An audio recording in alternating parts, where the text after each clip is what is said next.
The year is 1274.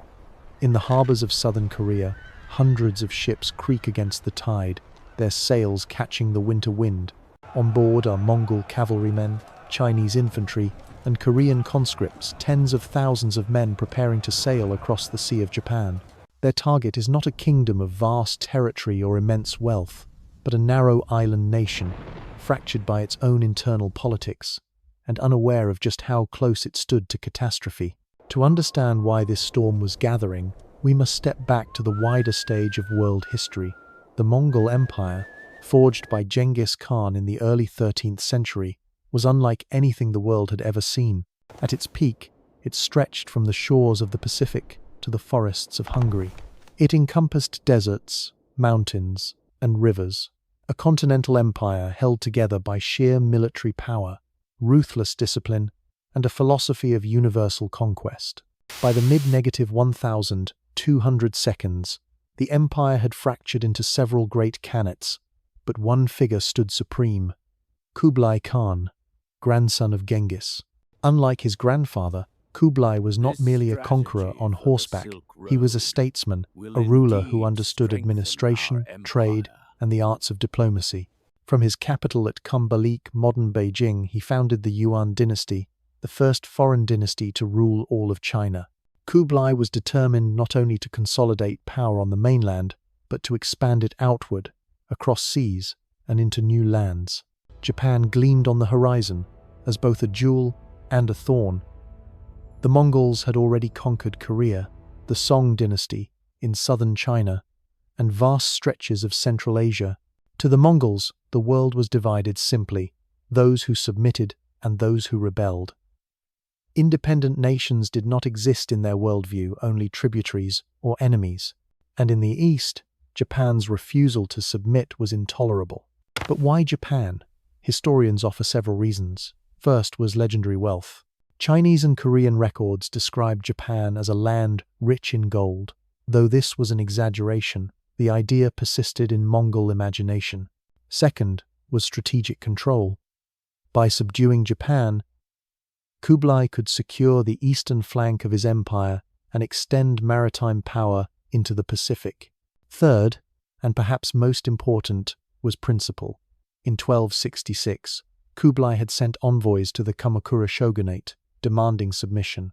The Japanese did not merely refuse, they offered silence, and later, violence. Some sources claim Mongol envoys were executed in Japan, their bodies cast aside without ceremony. For a ruler who demanded obedience as a matter of cosmic order, this was an unforgivable insult. Kublai Khan ordered preparations for invasion. The task fell heavily upon Korea, which had been forced into Mongol submission decades earlier. Korean shipwrights worked day and night to build a fleet capable of carrying tens of thousands of soldiers across the sea. But here lay one of the first cracks in the Mongol design. These ships were largely riverine craft, flat-bottomed vessels meant for calm waters, not the open ocean. They could carry men, horses, and siege weapons, but they were dangerously unstable in heavy seas. It was a flaw that would matter later. The army itself was a microcosm of the empire. Estimates vary, but most modern scholars suggest the invasion force numbered 20,000 to 40,000 men. These included Mongol cavalry, famous for their composite bows and terrifying mobility, Chinese infantry, disciplined and drilled in siege tactics, and Korean sailors and conscripts, many of whom had little choice but to serve. This was not a pure Mongol army, but a multinational coalition bound by conquest and fear. Their weapons were as fearsome as their numbers. The Mongols introduced to Japan a terrifying new technology, gunpowder bombs.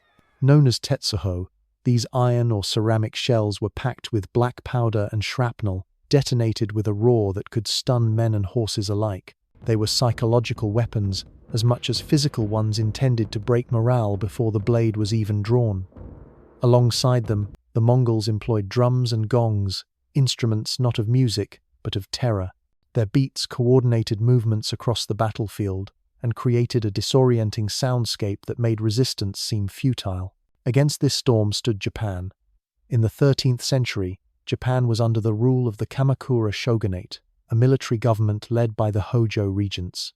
The emperor remained a symbolic figure in Kyoto, but true power lay in Kamakura, with the shogun's court and the warrior clans who supported it. The Japanese were not strangers to war. They had honed their skills in clan conflicts and local skirmishes, but they had never faced a threat on this scale. And so, in the late autumn of 1274, the sails rose from Korea. Hundreds of ships pushed into the waves, their decks crowded with soldiers, their holds filled with horses, weapons, and supplies. For the Mongol commanders, this was the beginning of a short campaign. Japan would be crushed and brought to heel like so many others before it.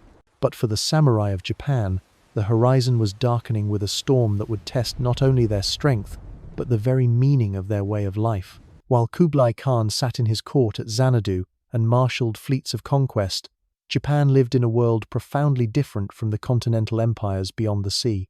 In the 13th century, Japan was ruled not by emperors in the traditional sense, but by warriors. The Kamakura Shogunate, established after the Genpei War of the late 1100s, had shifted power from Kyoto's imperial aristocracy to the samurai clans who had fought their way to dominance. It was a system born from conflict. Samurai were not merely soldiers. They were the new ruling class, bound to their lords by loyalty, duty, and the promise of land. They had carved out their power through generations of clan rivalry and bloodshed. For them, war was not an exception, it was a way of life. Central to this warrior society was a code of conduct that later generations would call Bushido, the way of the warrior. Though the term itself would not become formalized until centuries later, its principles were already woven into samurai culture: loyalty to one's lord, courage in the face of death, and honor above all else. To die faithfully was preferable to living in disgrace. This mindset shaped how Japanese warriors approached battle. Confrontations were often highly ritualized. A lone samurai would ride forth, declare his name and lineage, and challenge a worthy opponent. Victory brought not just survival, but prestige. It added glory to the family name and cemented reputation in the chronicles of war. Weapons reflected this culture. The tachi, the predecessor to the katana, was worn edge down and wielded with deadly precision. Bows, particularly the yumi, were revered weapons of the mounted samurai. Armor was as much a statement of identity as a defense, crafted from lacquered iron and silk cords in elaborate colors that proclaimed clan affiliation.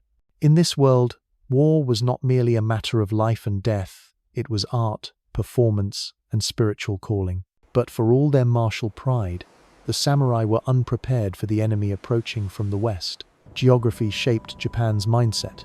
The archipelago was isolated by seas, and although cultural and technological exchange with China and Korea was frequent, Japan remained proud of its independence. The Kamakura Shogunate had no standing navy, nor any experience of repelling a seaborne invasion, yet the Japanese were not ignorant of the Mongols. Reports had reached them through trade routes, tales of burning cities, fields sown with skulls, and unstoppable cavalry swarming like locusts. In 1266, when Kublai Khan's first letter arrived demanding submission, the court at Kamakura weighed the demand against their pride. To bow before a foreign Khan would have undermined the very foundation of their warrior ethos. To ignore him was dangerous, but to comply was unthinkable, and so they chose silence. No tribute, no reply. For the samurai elite, it was an insult answered with contempt. When more envoys arrived in later years, some accounts claim they were executed outright. If this is true, the Japanese were not only rejecting Mongol authority, they were shattering one of the most sacred principles of steppe diplomacy. In Mongol culture, envoys were considered inviolate. To harm them was to invite divine retribution and certain war. For Kublai Khan, this was the ultimate affront. The decision for war was made. Orders spread across the empire. Korea would provide ships and sailors, China would supply infantry, and Mongol generals would command the coalition. By the early 1272s, the preparations had become one of the largest maritime undertakings in the world to that date. On the small island of Tsushima, lying between Korea and the Japanese mainland, the responsibility for first defense fell to the local governor, So Sukekuni. His resources were pitiful, perhaps 80 mounted samurai and a few hundred retainers. These were not professional soldiers of a standing army, but local men bound by duty, protecting their homes and families. Sukekuni understood the reality. His island lay directly in the path of the Mongol fleet. Reinforcements would never reach him in time. But as a samurai, he also understood something else, that honor demanded resistance, even if defeat was certain. On the eve of battle, many of his men composed jisei, death poems. These short verses were a final act of reflection, an acceptance of fate, and a declaration of resolve. Written with brush and ink, they were intimate farewells to the world, carried into combat as part of the warrior's soul. The Mongols were bringing with them a form of warfare honed across continents, massed formations, artillery, gunpowder, and psychological terror. The Japanese were clinging to a warrior tradition that prized individual combat, ritual, and spiritual purity. When these two worlds collided, the result would not simply be a battle, it would be a clash of civilizations, two incompatible visions of war meeting in fire and blood. And so, in November of 1274, when sails appeared on the horizon and the drums of the Mongols echoed across the waves, Sukekuni gathered his samurai and retainers. Outnumbered beyond reason, he mounted his horse, adjusted his armor, and prepared to meet the greatest empire on earth with only the steel in his hand and the spirit in his heart. The island of Tsushima was about to become the stage for one of history's most extraordinary last stands. Long before the Mongol fleet set sail, the conflict between Kublai Khan and Japan began with words carried on parchment, sealed with imperial insignia, and delivered by envoys who bore the authority of the greatest empire on earth. In 1266, Kublai Khan dispatched his first embassy to Japan. The letter, preserved in later chronicles, was couched in the language of diplomacy, but carried an unmistakable edge of threat. It announced that the Mongols, masters of the world, had unified heaven and earth under their rule. Japan, it declared, should acknowledge this divine mandate by sending tribute and formally becoming a vassal state of the Yuan dynasty. Submission, the letter implied, would bring peace. Refusal would bring annihilation. For the court at Kamakura, this was not merely an insult, it was a challenge to their entire worldview. The samurai elite considered themselves guardians of a land sanctified by the kami, the spirits of Shinto belief. To acknowledge a foreign Khan as overlord would not only humiliate them, but also desecrate the idea that Japan was uniquely blessed and sovereign. The response was calculated silence. No tribute, no acknowledgement. The envoys were dismissed without reply.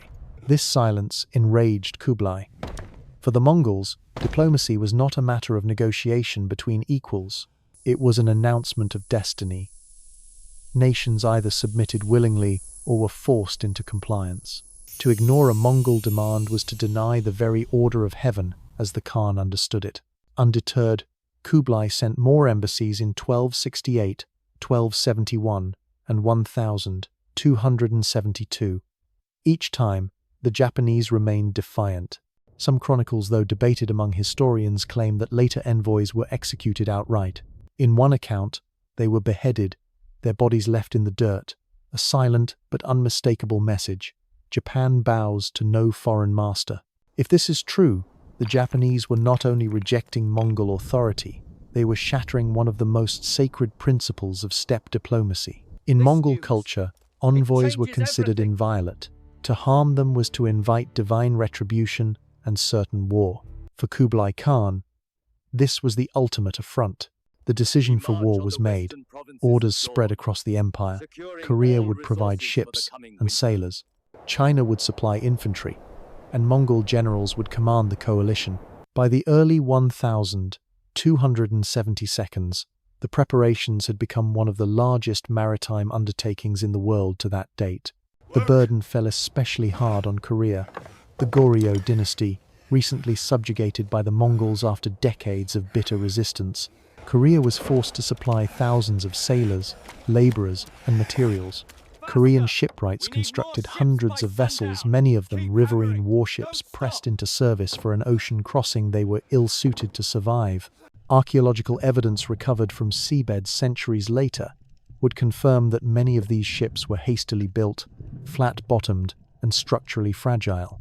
China contributed men and arms, The Song dynasty of southern China had fallen only recently to Kublai's armies. Thousands of Chinese troops, some loyal, many coerced, were conscripted into the invasion force. This gave the army a truly multinational character, a patchwork of Mongol cavalry, Chinese infantry, and Korean auxiliaries. They were bound together by the command of Kublai's generals. Meanwhile, in Japan, the Kamakura shogunate found itself in a bind. Intelligence from Korea suggested that an invasion was coming, but the shogunate's military system was poorly suited to such a threat. The samurai were warriors tied to land and lordship, not a centralized standing army. They could be summoned, but not marshaled quickly or in large numbers. The shogunate's regents did issue orders for coastal defenses, particularly in Kyushu, the likely landing point of an invasion. But no one knew when or how the storm would come. Many samurai, steeped in their traditions of ritualized single combat, underestimated the Mongols. The notion that war could be fought not as a contest between champions, but as massed slaughter with explosives and terror weapons. This seemed almost alien. On Tsushima, Governor Sukekuni was perhaps the only one who truly understood the immediacy of the danger. His island lay directly between Korea and Japan, the first stepping stone across the sea. If the Mongols came, Tsushima would bear the brunt of their wrath.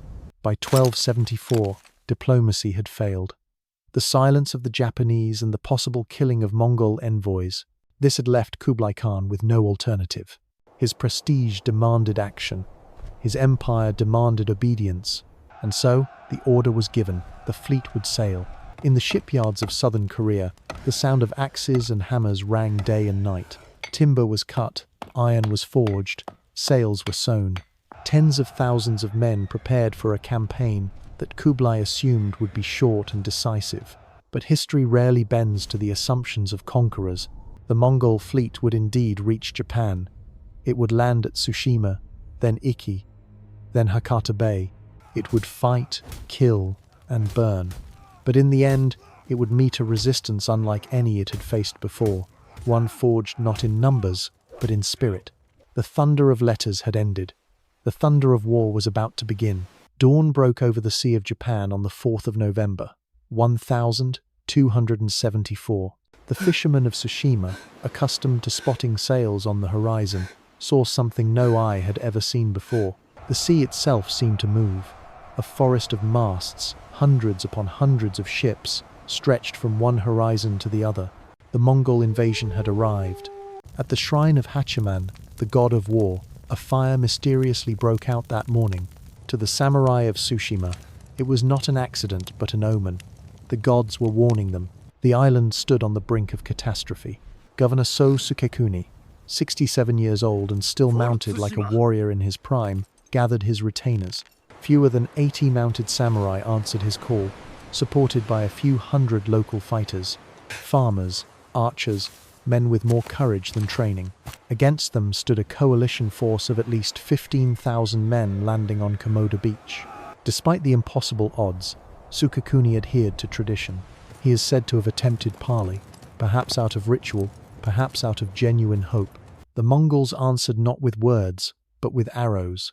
For them, war was not theatre, it was annihilation. One Japanese warrior rode forward to issue the customary challenge, loosing a humming arrow to declare his name. The Mongols, unfamiliar with such displays, reportedly laughed before loosing a storm of arrows that cut him down instantly. The clash of worlds could not have been clearer. One fought for ritualized honor, the other for victory at any cost.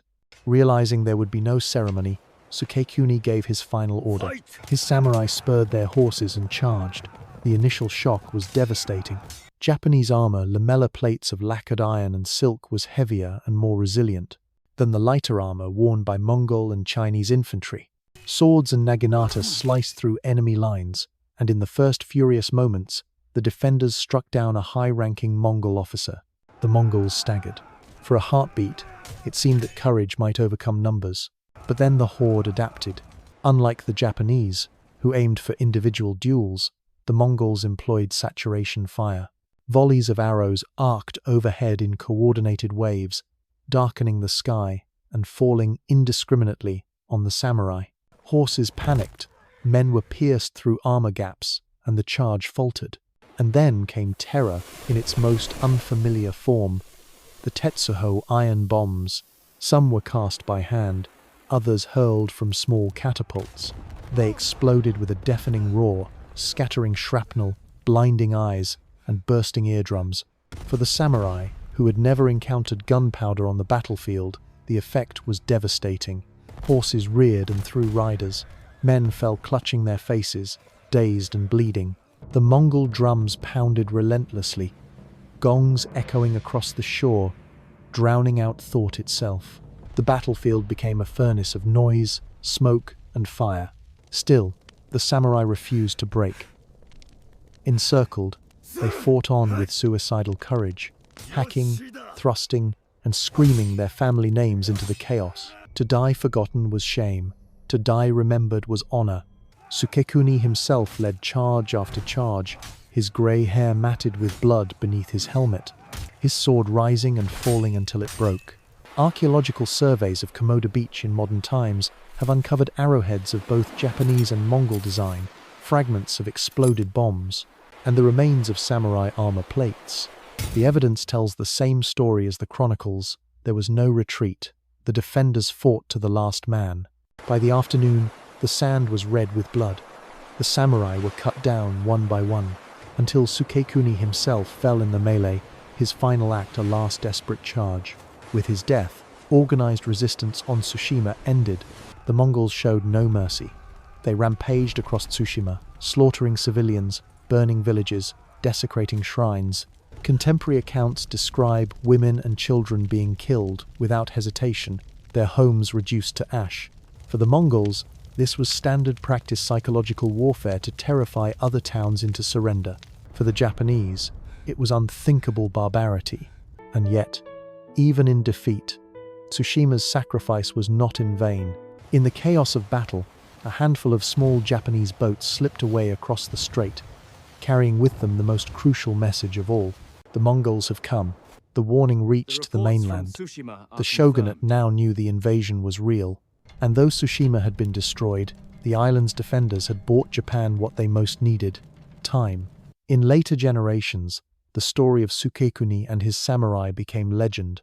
They were remembered not as victims, but as martyrs of Bushido, embodying loyalty unto death.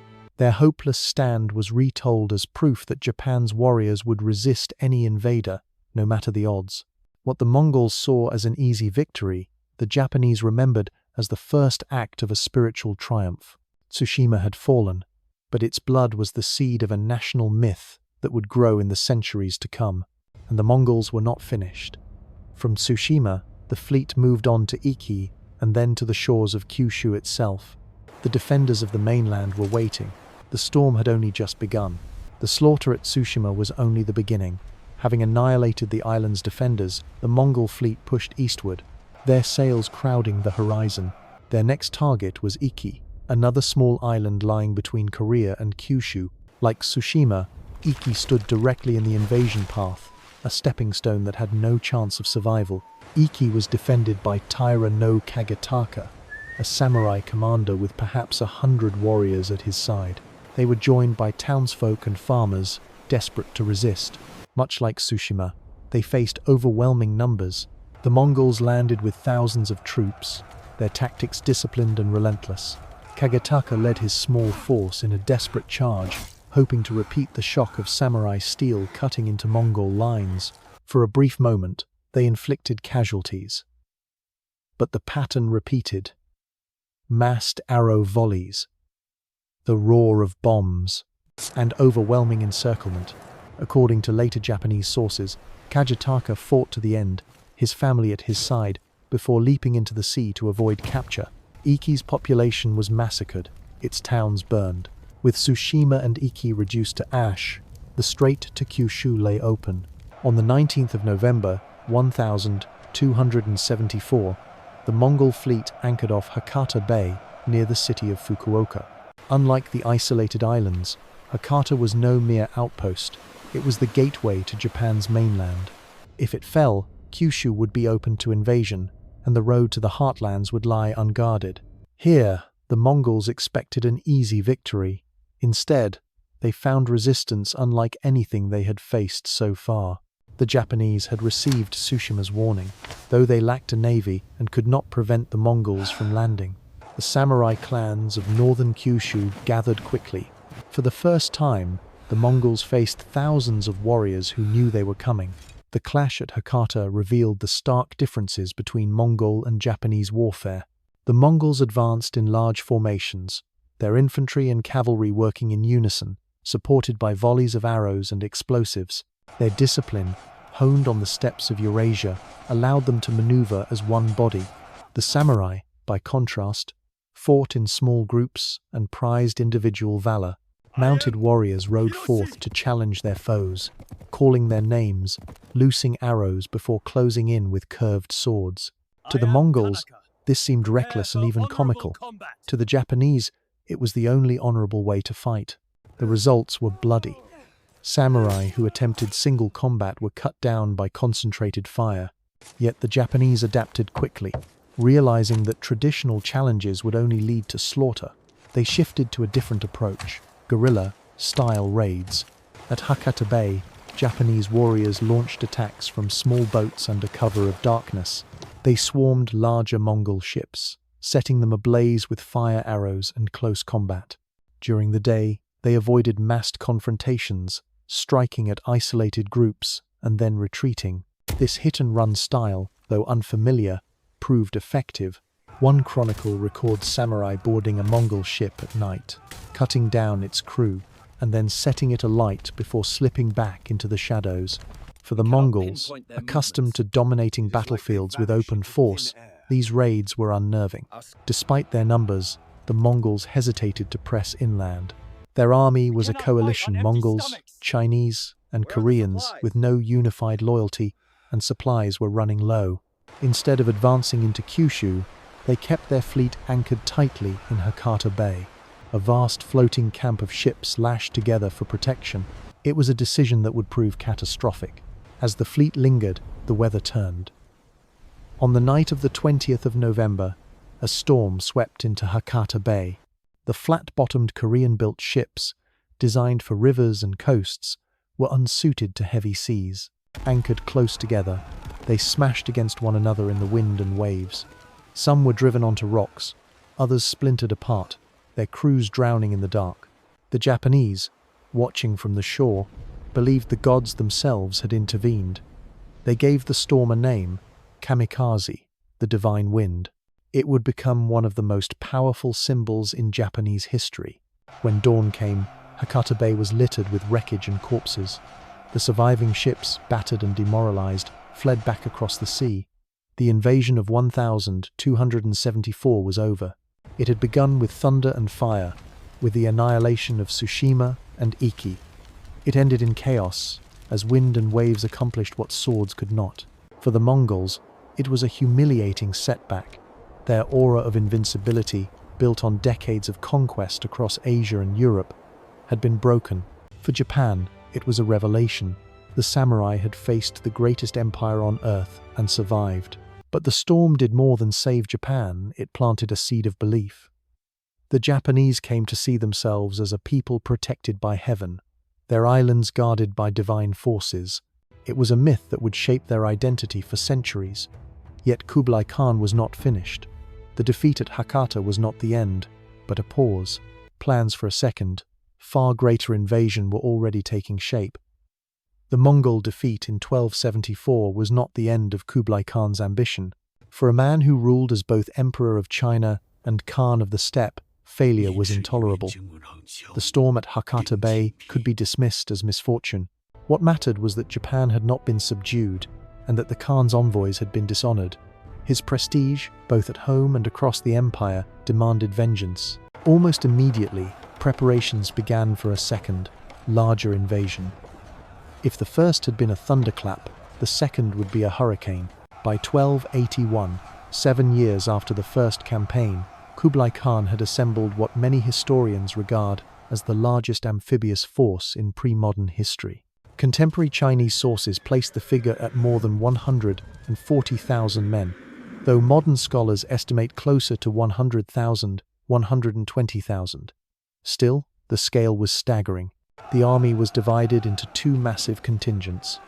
The Eastern Route Army launched from Korea with about 40,000 soldiers and 900 ships. The Southern Route Army launched from southern China with 60,000, 80,000 soldiers and nearly 3,500 ships. Together, they would converge on Kyushu, crush the Japanese defenses, and secure the islands once and for all. But size was not strength. The coalition was stitched together from conquered peoples, Mongol cavalry, Chinese infantry, Korean sailors, and forcibly conscripted laborers.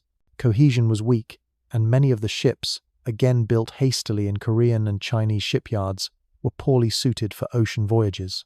Japan had not been idle in the intervening years. The Kamakura shogunate understood now that the Mongols were no ordinary enemy. Reinforcements had been organized, stockpiles gathered, and coastal defenses transformed. At Hakata Bay, the shogunate ordered the construction of a massive stone wall, stretching 20 kilometers along the shoreline. This wall, 2 meters high and reinforced with stone and earth, stood as a barrier against landing craft. Archaeological excavations in modern Fukuoka still reveal sections of this fortification, a testament to Japan's readiness. Samurai tactics also shifted. They no longer relied on formal challenges or individual duels. Instead, they embraced the guerrilla-style raids that had proven effective in 1274. Night attacks, fire ships, and lightning strikes would now be standard. The Eastern Route Army arrived first, sailing from Korea in the spring of 1281. They attempted to land at Hakata, but were repelled by the new stone walls. Unable to break through, they anchored offshore, awaiting the Southern Route Army. Weeks turned to months. Supplies dwindled. Disease spread in the crowded ships. Morale withered as the summer heat bore down. When the Southern Route Army finally arrived in August, the combined fleet numbered thousands of vessels, choking the bay with sails and rigging. For the Japanese watching from the shore, it must have seemed as though the horizon itself was ablaze. Yet once again, hesitation plagued the invaders. Instead of pressing the attack immediately, the Mongol commanders kept the fleet anchored, intending to regroup before a decisive assault. It was a fatal error. In late August, as the fleet lay packed in Hakata Bay, the weather turned once more. This time, the storm was no mere squall. It was a typhoon, a wall of wind and rain descending with catastrophic force. The anchored ships, many lashed together, became death traps. Vessels slammed into one another, splintering into wreckage. Men were thrown into the sea, their armor dragging them down. Horses, penned in the holds, drowned in their stalls. Entire contingents were annihilated overnight. Contemporary Japanese accounts describe the scene with awe. Ships breaking apart like toys, corpses washing ashore for days, and the sea itself littered with fragments of the Khan's ambition. Archaeological evidence supports these tales. Sunken Mongol warships have been discovered off the coast of Takashima, their timbers preserved beneath the sand. Perhaps as many as half of the invasion force was lost in the storm. Survivors who managed to reach land were hunted down by Japanese warriors. By September, the Great Armada had been shattered. The second invasion of Japan was over. For Kublai Khan, the failure was devastating. 2 massive expeditions had been launched, and both had ended in disaster. His empire had spent vast sums, strained its manpower, and bled its subjects. For a campaign that delivered nothing but humiliation, the Mongols never again attempted a direct invasion of Japan. The divine winds had broken their power at sea, just as surely as Japanese resistance had broken their confidence on land. For Japan, the second Kamikaze was more than fortune, it was providence. The belief that the gods had intervened twice to protect the islands became a cornerstone of national identity. The myth of divine protection fused with the ethos of the samurai, creating a narrative of sacred destiny.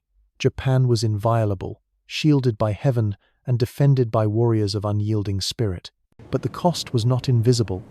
The Kamakura shogunate had borne enormous financial strain to raise defenses and mobilize warriors for years on end.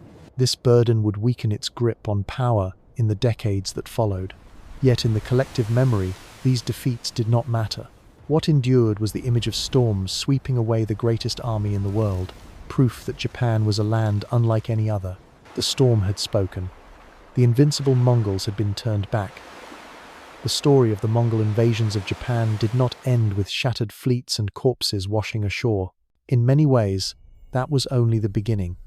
What lingered, far longer than the wreckage, was the memory of defiance, the myth of divine protection, and the slow but profound reshaping of Japanese identity. By any conventional measure, the defenders of Tsushima and Iki were annihilated. So Sukekuni and his 80 samurai were cut down to the last man. The civilians they swore to protect were slaughtered. Yet in the collective memory of Japan, these defeats were not remembered as humiliations, but as acts of transcendent heroism. Later, chronicles and war tales transformed the hopeless stands into something greater, martyrdom in the name of Bushido. To resist without hope of victory was not folly, but the ultimate fulfillment of duty. Sukekuni's last charge at Komoda beach became a parable of loyalty unto death, retold in temples and scrolls as proof that the spirit of the samurai could not be conquered. In this way, the Mongol invasions gave Japan something paradoxical, a story of catastrophic defeats that forged an enduring myth of invincibility. Central to this myth was the concept of Kamikaze, the divine wind. Twice, storms had struck at precisely the moment when Japan seemed most vulnerable. Twice, fleets numbering in the tens of thousands had been torn apart by nature itself. To the Japanese, this could not be coincidence. It was the will of the kami, the gods of Shinto, intervening to protect the sacred islands. This conviction shaped Japan's sense of destiny for centuries. When later European powers pressed into Asia during the 16th and 19th centuries, the idea of a divinely protected land still resonated.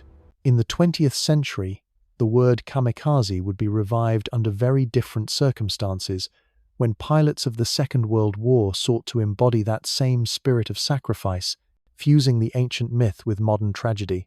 Yet, even as Japan celebrated survival, the strains of defense left scars. The Kamakura shogunate had shouldered the immense cost of mobilizing samurai across the islands, building fortifications like the stone walls at Hakata, and maintaining readiness for years. Unlike traditional wars, the invasions offered no spoils of conquest, no captured land, no plundered wealth. Samurai expected rewards for service, but the shogunate had little to give. This financial and political tension eroded the stability of the regime. Over the following decades, the Kamakura shogunate weakened, eventually collapsing in the 14th century. Ironically, the very invasions that reinforced the spirit of Bushido also hastened the downfall of the government that had defended Japan. For the Mongol Empire, the invasions marked the limit of expansion. Across Eurasia, Mongol armies had crushed kingdoms and empires, from Baghdad to Kiev, from Persia to Korea. Yet Japan proved beyond their grasp, not through superior numbers or greater weapons, but through geography, weather, and spirit. Kublai Khan himself would never again attempt such a massive seaborne assault. The losses in men, ships, and treasure were staggering. The failures damaged his prestige and exposed the vulnerabilities of an empire stretched too thin. Within a century, the great Mongol experiment in universal conquest would fracture and fall. In recent decades, underwater archaeology has illuminated the truth behind the legend. Off the coast of Takashima, divers have uncovered the wrecks of Mongol warships, their timbers preserved beneath the sand. Fragments of bombs, weapons, and armor tell the same story the chronicles described. Fleets destroyed by storms, armies swallowed by the sea. These discoveries confirm what the Japanese had always remembered, that the divine wind was not mere poetry, but a storm of flesh and wood, blood and salt water. At the heart of it all lies a paradox. The samurai of Tsushima and Iki did not win their battles. They died, often without recognition, their islands reduced to ash. Yet their sacrifice became the foundation of Japan's greatest victory, survival. Their deaths bought time, their resistance inspired others, and their story, carried across generations, helped forge an identity that bound Japan together in the centuries to come. The Mongol invasions of 1274 and 1281 remain among the most dramatic encounters of medieval history. They were not merely clashes of armies, but of world views. The ritualized honor of the samurai against the ruthless efficiency of the steppe, the sacred isolation of an island nation against the universalist ambition of empire, and in the end, it was not the sword or the bow that determined the outcome, but the wind itself. A storm became a symbol, and a symbol became a legend. For Japan, the message was clear. They were a land set apart, defended by warriors who chose death over surrender, and by gods who stirred the seas in their favor. For the Mongols, the lesson was harsher. Even the greatest empire in the world could be broken, not by power, but by fate. Thus, the story of the invasions is remembered not as Japan's near destruction, but as its greatest last stand, a tale of blood and wind, sacrifice and survival, where 80 samurai and 2 divine storms reshaped the destiny of a nation.